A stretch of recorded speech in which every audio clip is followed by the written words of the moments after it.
안녕하세요. 브랜드 기획자 김용민입니다. 오늘은 컨설팅 프로세스에 대해서 말씀을 드릴 겁니다.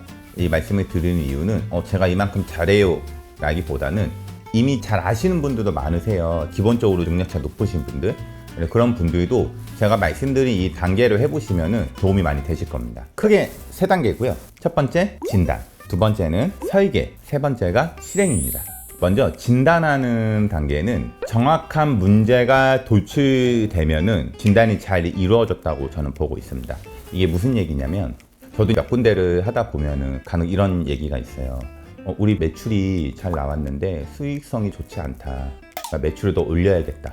그래서 제가 한번 살펴봤는데 홍보가 더 필요했던 게 아니라 지출 리스크 관리가 더 필요했었거든요. 우리의 지출 관리를 어떻게 할까가 사실은 이 문제의 요점이었는데, 매출을 더 어떻게든 만들어 볼까 이거는 아니었다라는 거죠. 그러니까 ROI의 부재, 이게 진단의 결과였던 겁니다.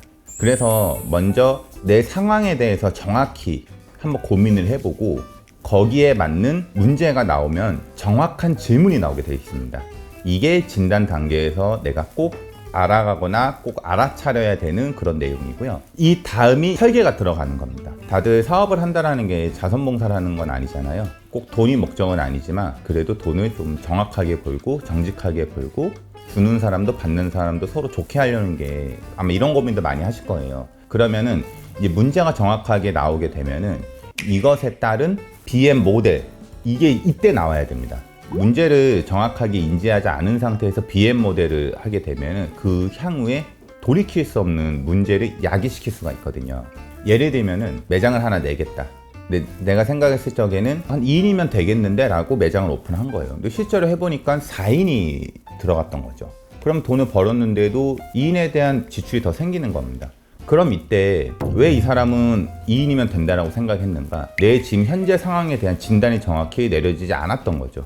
만약 내가 인테리어 전문 기술자인데 인테리어 회사 차리겠다라고 했어요. 그러면 이제 필요한 인원이 내가 인테리어 하니까 설계하는 사람하고 뭐 재무 보는 사람이 있으면 되겠지라고 뽑았더니 실제로 해보니까 AS 해야 되는 사람도 필요하고 마케팅 홍보도 필요하고 응대해야 되는 사람도 필요하고 실제로 이랬던 거죠.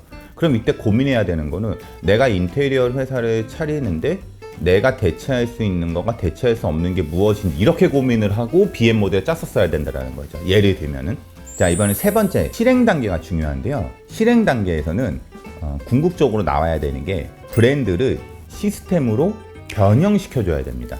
이 말이 어려울 수가 있는데요. 대부분이 대화를 할 적에 보통은 추상어로 대화를 많이 합니다. 왜냐하면 한국말 자체가 형식 언어가 아니고 의미 언어여서 그렇거든요. 그러면 이 추상적인 의미의 이 언어를 구체적인 언어로 바꿔주는 것부터 시작을 해야 그때부터 실행이 되는 겁니다. 저도 지금 계속 말씀을 드릴 때 말이 사실 길어지는 이유가, 저는 이게 너무 심취가 돼갖고 말이 길어지는 경향도 있어요. 예를 들면 이런 겁니다. 브랜드 라는 말 자체는 굉장히 추상적인 언어이잖아요. 지금 보시는 분들마다 각각 생각이 다를 거예요. 얘를 시스템으로 바꿔준다라는 거는 다 같은 맥락의 내용을 구체적인 의미로 바꿔주는 거거든요. 가장 손쉽게 이해할 수 있는 거, 우리 고객은 누구인가? 내가 배달업을 한다고 하면은 저희는 혼자 먹는 사람이 제일 고객이에요. 이거 굉장히 추상적이거든요. 혼자 먹는 경우의 수가 굉장히 많이 있거든요. 그럼 얘를 어떻게 바꿔줘야 되냐면은, 혼자 먹는데 20대 여성분이 언제? 낮에.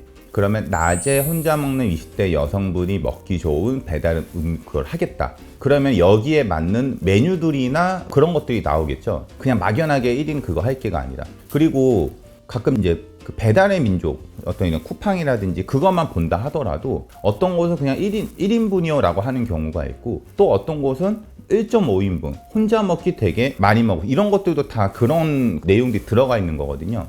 그럼 이분들은 이런 거죠. 여성 두 분인데 두 분 다 밥그릇씩밖에 못 먹는다. 그럼 이런 분들한테 1.5인분이 1인 그게 더 필요할 수가 있거든요.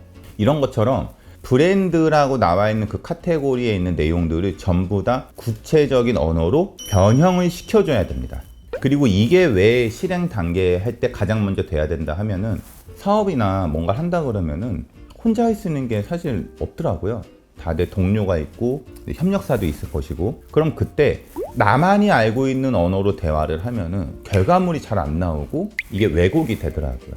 가끔 보시면은 어떤 일을 한다고 하면은 대화를 많이 해봐라고 하는 게 대화를 해서 하고자 하는 거를 막 얘기한다 그런 뜻이 아니라 서로가 가지고 있는 언어적 의미의 차이를 좁히기 위해서 대화를 하는 거거든요. 그래서 제가 정의 내리는 시스템이란 추상적인 언어로 되어 있는 거를 구체적인 언어로 바꾸어 주는 게 먼저 선행되어야 되고 거기서부터 실행으로 본다. 그래서 여기에 대한 예시로 제가 로열티 프로세스나 브랜드 페르소나 이렇게 한번 말씀을 드렸던 게 이런 카테고리로 제가 잘했다 이런 걸 보여드리고 싶었던 게 아니라 이렇게 추상적인 단어로 되어 있던 거를 다 구체적으로 바꿔놓는 걸 이걸 보여드리고 싶은 거거든요. 이게 굉장히 중요합니다. 컨설팅은 결국 대표의 철학, 하고자 하는 거를 추상적인 의미에서 구체적인 언어로 바꿔주고 구조를 짜주는 겁니다. 그래서 한 줄로 말씀드리면 제 역할은 그 사람의 철학을 시스템적으로 구조적으로 변형해 주는 겁니다. 근데 이거는 꼭 저한테 받을 필요 있다 막 이런 거 말씀드리는 게 아니라 이미 그런 철학이 있으신 분들은 이렇게도 한번 생각을 해보셔도 굉장히 도움이 많이 되실 거고요. 그렇게 해봤는데도 좀 어려움이 있다고 한다 그러면 저한테 연락을 주셔도 좋습니다. 다음 시간에는 로열티 프로세스, 브랜드 페르소나 이런 부분에 대해서 한 번 더 짚어가는 시간을 가질 거고요. 오늘도 고생 많으셨습니다. 감사합니다.